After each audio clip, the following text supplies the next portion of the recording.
ఓం శ్రీ గురుభ్యో నమః. శ్రీ మహాగణాధిపతయే నమః. శ్రీ మహాసరస్వత్యై నమః. శ్రీ గురు సర్వకారణభూత శక్తి.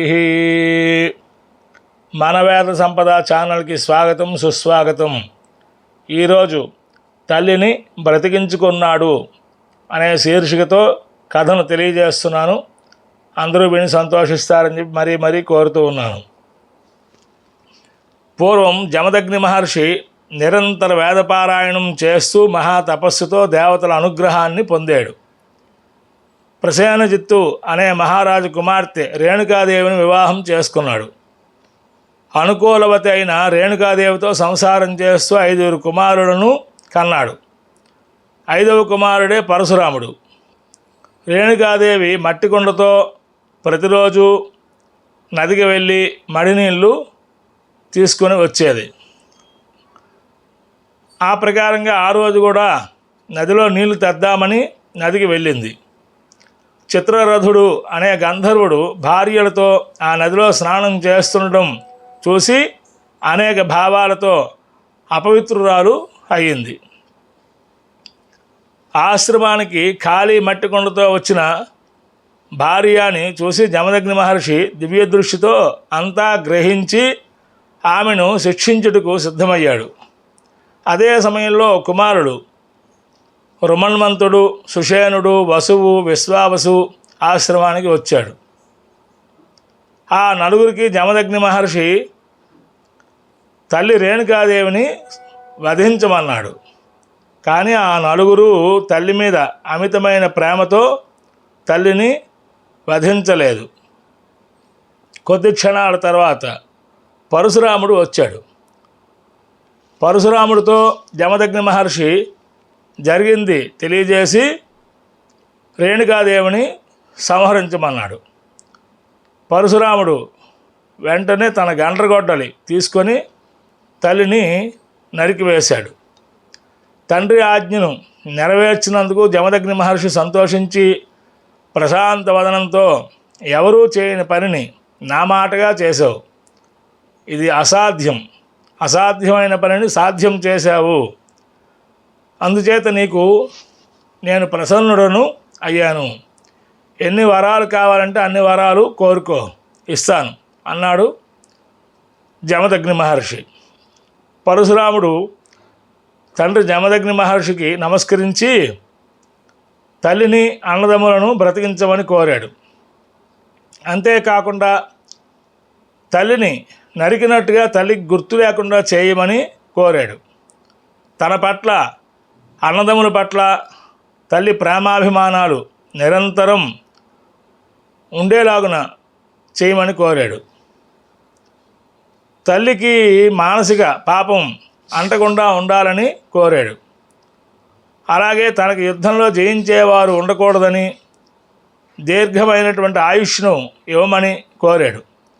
జమదగ్ని మహర్షి పరశురాముడి కోరికలన్నీ విని తథాస్తు అన్నాడు. జమదగ్ని మహర్షి అనుగ్రహంతో చనిపోయిన రేణుకాదేవి కుమారులు బ్రతికారు. అందరూ జమదగ్ని మహర్షికి ప్రదక్షిణం చేసుకుని పాదాభివందనం చేసుకున్నారు. యథాప్రకారంగా ఆశ్రమ జీవనం జరుగుతూ ఉంది. ఒకరోజు ఈ 5 అన్నదమ్ములు ఫలములు, దుంపలు, హోమ సమిధులు, దర్భలు తేవడానికి అరణ్యానికి వెళ్ళారు.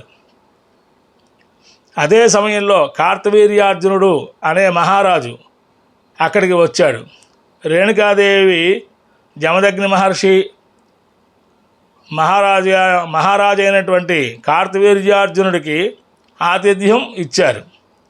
అహంకారంతో, బలంతో, గర్వంతో ఉన్న కార్తవీర్యార్జునుడు వీరి నుండి ఎటువంటి ఆతిథ్యం స్వీకరించలేదు. అప్పటికే ఆపదను తెలుసుకుంటున్న యజ్ఞధేనువు అరుస్తూ ఉంది. కార్తవీర్యార్జునుడు బలగర్వంతో అక్కడ ఉన్న చెట్లన్నిటినీ నాశనం చేశాడు. అరుస్తున్నటువంటి యజ్ఞధేనువు దూడ, ఆ దూడను కూడా బలవంతంగా ఎత్తుకొని వెళ్ళిపోయాడు. ఆశ్రమానికి హోమ సమిధులు తీసుకుని వచ్చిన పరశురాముడు ఇవంతా చూశాడు. తండ్రి జమదగ్ని దగ్గర వెళ్ళి ఏం జరిగింది అని అడిగాడు. జమదగ్ని మహర్షి జరిగిందంతా చెప్పాడు.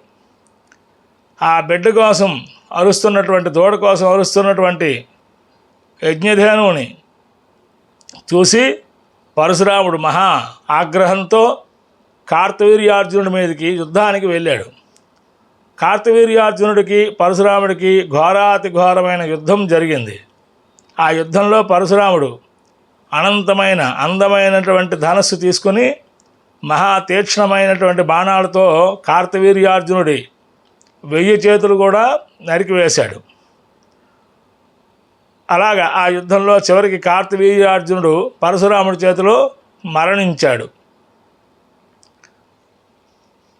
ఇది జరిగిన కొన్నాళ్ళ తర్వాత పరశురాముడు ఆశ్రమంలో లేని సమయంలో ఆ కార్తవీర్యార్జునుని కుమారులు ఆశ్రమానికి వచ్చి జమదగ్ని మహర్షిని వధించారు. ఆశ్రమానికి వచ్చిన పరశురాముడు చనిపోయిన తండ్రిపై పడి ఏడుస్తున్న తల్లిని చూసి దుఃఖించాడు.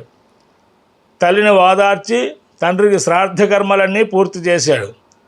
తర్వాత తనలో తను మాట్లాడుకుంటూ ఎవరికి ఎటువంటి అపాయం చేయకుండా నిరంతరం తపస్సు చేసుకుంటున్న జమదగ్ని మహర్షిని చంపడం ఏమిటి, ఈ యొక్క కార్తవీర్యార్జున కుమారులకి ఇంత గర్వమా, ఇంత బలమా, ఇంత అహంకారమా అని చెప్పి పరశురాముడు చాలా కోపం కలిగింది. ఆ కోపంతో గండ్రగొడ్డలు తీసుకొని కార్తవీర్యార్జునుడి కుమారులు అందరినీ సంహరించాడు. ఇంకా అక్కడితో ఆగకుండా తల్లి రోధిస్తూ కుమారా కుమారా అని చెప్పి 21 సార్లు అరిచింది కనుక 21 మార్లు భూమండలం అంతా తిరిగాడు.